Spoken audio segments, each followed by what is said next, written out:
घेतला, दोघे जण आम्ही गप्पा मारत उभारलो. एक पोरग पळत आलं, म्हटलं महाराज ताक पेत काय ताक. मी म्हटलं मला नको ताकान, माझा आवाज बसतो ताक मला आवडत नाही.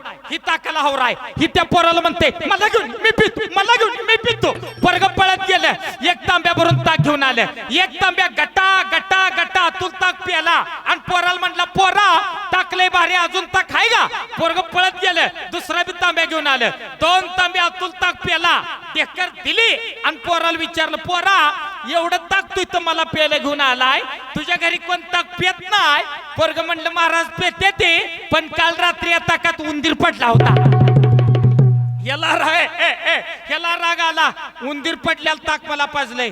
ही मनात म्हणला या अतुल हत्तेकरला उंदीर पडल्याला ताक पाजला, या अतुल हत्तेकरला. ह्याला राग आला, हातात मोकळा तांब्या ताकाचा, पुढे दगड दिसला. यानं तांब्या घेतला आणि दगडावर आपटला. आपटल्यामुळे तांब्या फुटला. ताक आणून देणार पोरग बरडलं. मम्मी या अतुल हत्तेकरनं आपल्या संडासचा तांब्या